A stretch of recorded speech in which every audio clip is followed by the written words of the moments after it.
Hi there, and for this video, we'll be showing you how to embed a video in Mailchimp. Now starting off, we're on the home page and this is our dashboard. These steps are similar with the mobile version. Regardless of whether we're creating a new campaign or just generally sending an email, it is very simple to embed a video. And let me show you using the free version that I have. Let's try using bold. I want to remove this for a while, looks unsightly.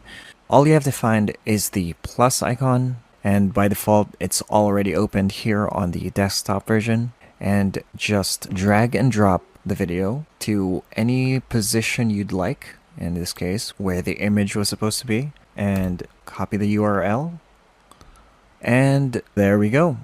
It shows the thumbnail, quick and easy. Still, I hope this video was helpful. If it was, then you can like and subscribe and maybe ring the notification bell so you don't miss anything new. Thank you for watching and see you again next time.